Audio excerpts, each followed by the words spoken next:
May powerful stain-away enzymes na malupit sa dunit-man siya. At di masakit sa kamay.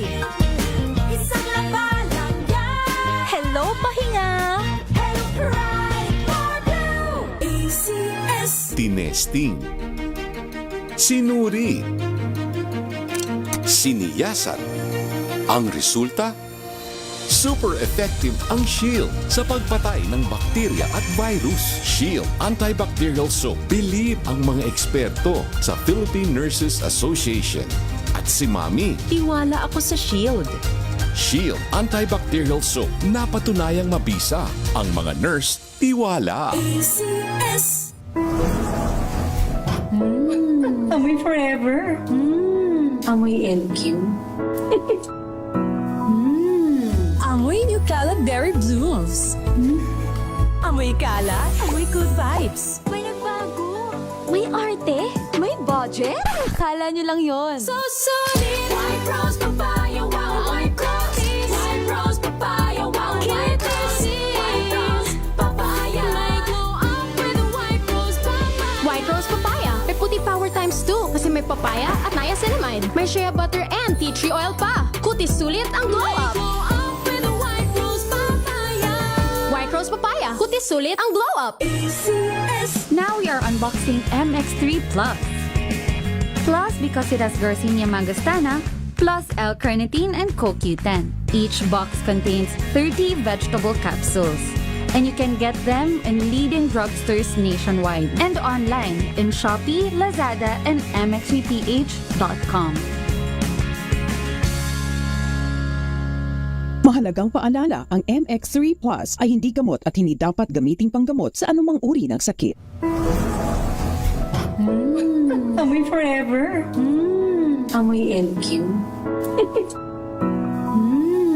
Amoy New Calad Berry Blooms. Amoy kalat, amoy good vibes. Healthy Minute, hatid sa inyo ng MX3.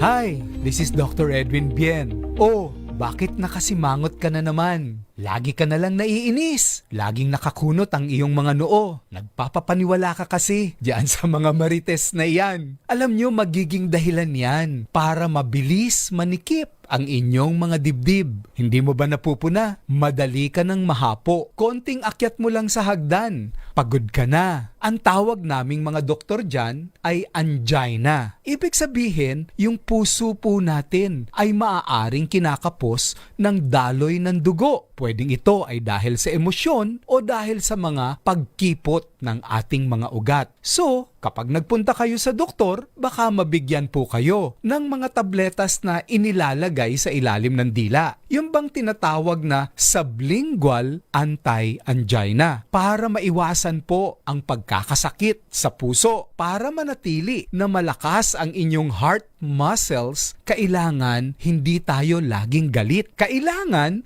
maganda ang ating kinakain. Masusustansya ba? At kailangan umiinom tayo ng nagpapalakas ng ating puso. Mayroon na po na mga natural supplements para dito. Hindi mo kailangang magkaroon ng sakit para simulan ang pag-inom ng alpha, beta at gamma nutrients mula sa mangustin. Available na po yan sa merkado. I-try nyo. O ayan ha. Para healthy ang heart, hanapin po ninyo yung supplement na may L-carnitine at CoQ10 kasama ng alpha, beta at gamma mangosteen para happy kayo. At syempre, kung mamimili rin lang sila ng kanilang suplemento para sa akin, ang isang natural supplement gaya ng MX3 na hango sa balat ng mangosteen or pericarp ay isang magandang choice para sa kalusugan. Muli, this is Dr. Edwin Bien. Let us all stay healthy. Healthy Minute, hatid sa inyo ng MX3. This portion is brought to you by ACS Manufacturing Corporation, ISO certified, maker of world-class quality Pride detergent. Sa patuloy na pagbabago at pagiging advance ng mundo, halos lahat na siguro ay mayroong access at mayroong mobile phones. Mapabata o matanda ay gumagamit na nito sa marami at iba't ibang dahilan at paraan.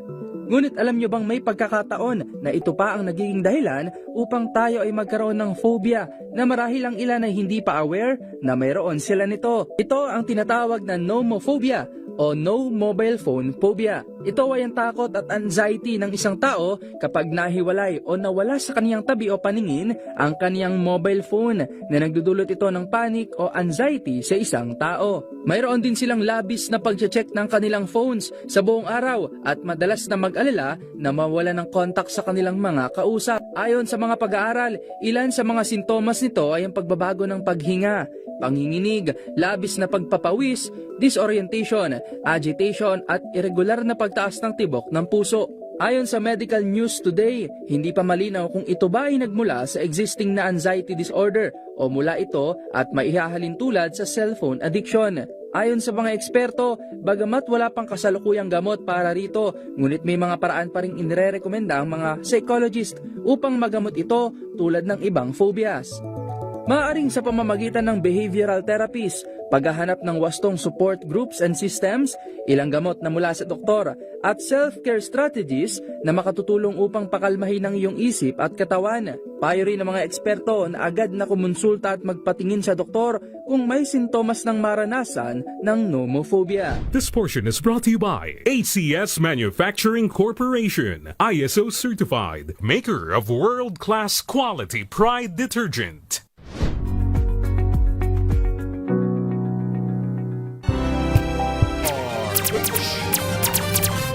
Oras po natin, 10:20 ng umaga. This time check is brought to you by ACS Manufacturing Corporation, ISO.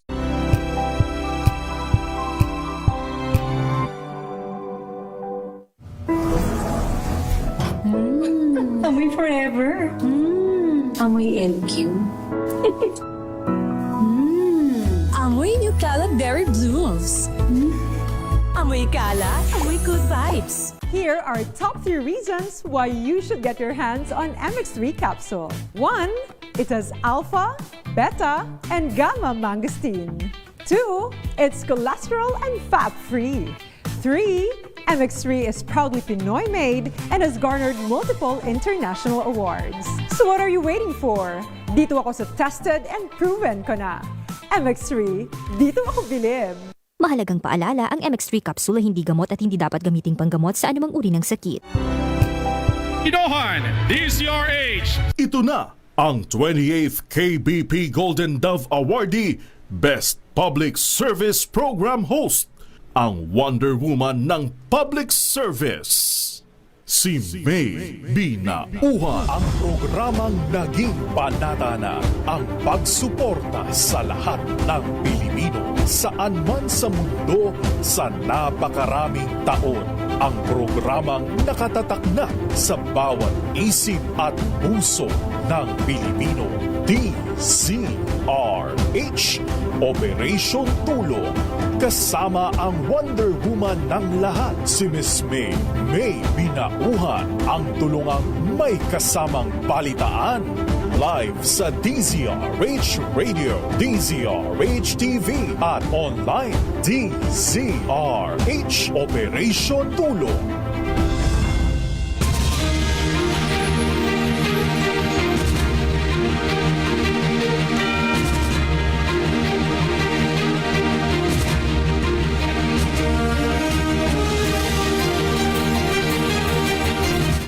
Magandang umaga, Pilipinas! Good Wednesday morning. Sa ngalan po muna ng ating ating Wonder Woman na si Miss May Binauhan, ako po muna inyong makakasama ngayong Miyerkules ng umaga sa DZRH Operation Tulong. Ako po ang inyong lingkod, ako po si Jackie Resho. Ngayon nga po ang ating Wonder Woman ay patuloy pa rin pong nagbibigay ng tulong sa ating mga kababayan dyan po sa Mandaluyong. Kaya ako po muna ang makakasama. Pero bago lamang tayo sa pagbibigay tulong, hindi muna tayo ng reports, updates mula sa ating mga DZRH reporters. Sino na ba ang nandyan sa ating linya?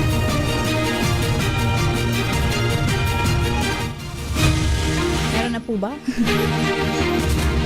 Sino na ang ating mga DZRH operation, ang ating mga reporter? Ayan.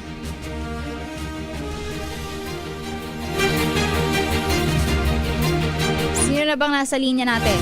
Andyan na ba si Edwin Duque? Alright.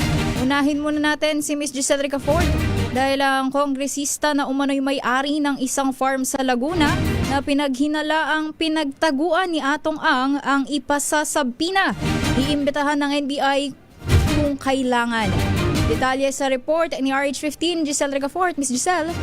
Ipasasabina o iimbitahan ng National Bureau of Investigation ang kongresistang may-ari di umano ng isang farm sa San Pablo, Laguna na pinaghinala ang pinagtaguan ni Atong Ang.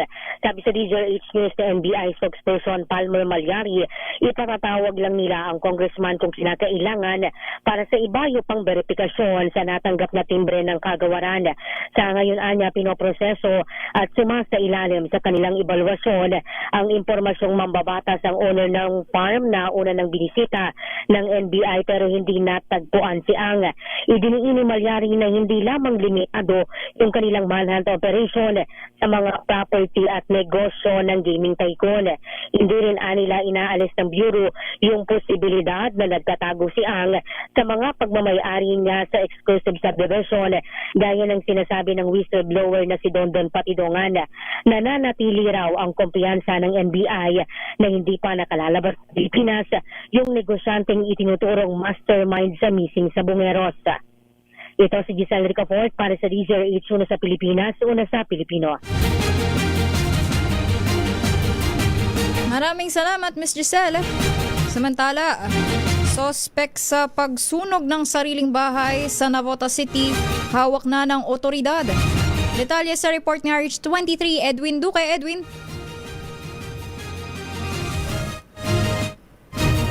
Edwin? Tama. Yes. Go ahead, Edwin. Samantalang nasa kustodi ngayon ng nabutas pulis ay isang alias Tane na sinasabing siya umano ang nagsunog sa kanilang sariling tahanan sa NBBS kagabi kung saan ay 13 kabahayan o katumbas ng 57 family ang nawalan ng tirahan. Ayon dito kay Police Colonel Pinuela at sa pulis na nabutas, inantay pa nila ngayon ang final report ng Bureau of Protection na butas para gawing patayan ng kasong kanilang sasampa. Bagamat mga residente sa lugar ang nagsasabing si alias Tane ang sumunog sa kanilang bahay dahil sa pagkakalumaro sa bawal ng gamot, hindi pa rin kumbinsid ng PNP hanggang walang final report ng Bureau of Protection. Pagsamatalamang nasa kustodya nila si Nane upang maproteksyonan mula sa galit ng mga residente sa lugar na nabiktima ng sunog. Tuloy-tuloy naman ang pagkalinga ng nabutas sa LGUs sa pagsisigay ng pagkain at nangako ito na kanila itong tutulungan hanggang makabalik na sila sa kanilang normal na buhay. Arrest 1 to 3 and window kinagulat sa DZRH, una sa Pilipinas, una sa Pilipinas.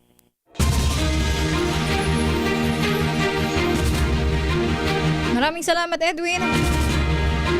Dako naman tayo kay Val. Mga may-ari ng SMEs, binalaan ng CICC sa panibagong modus ng mga cybercriminal gamit ang deepfake loaning ng mga negosyante. Detalye sa report ni RH5, Val Gonzales. Val?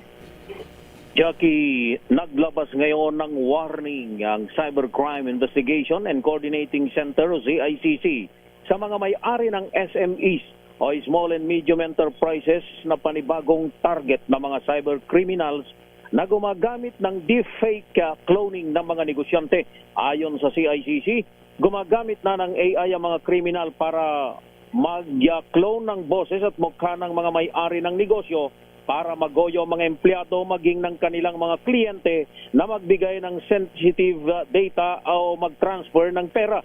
Sabi ng CICC, ang simpleng phishing ay naging deepfake impersonation na sa ngayon.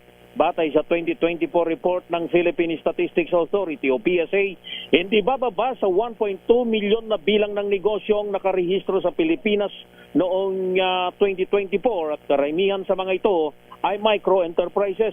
Ito anang CICC ang bilang ng mga prospect o target ng mga cyber criminals.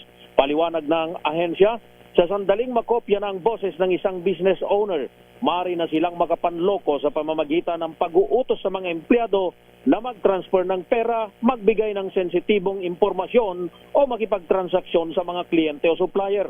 Dahil dito apela ng CICC sa publiko na maaaring nabiktima na ng deep fake cloning sa kanilang negosyo na maaaring kumontak at mag-report sa CICC Hotline 1326 o kaya naman ay sa Scam Safe para sa mas detalyadong pagsusumbong. Ako si Val Gonzales, DZRH, una sa Pilipinas, una sa Pilipino.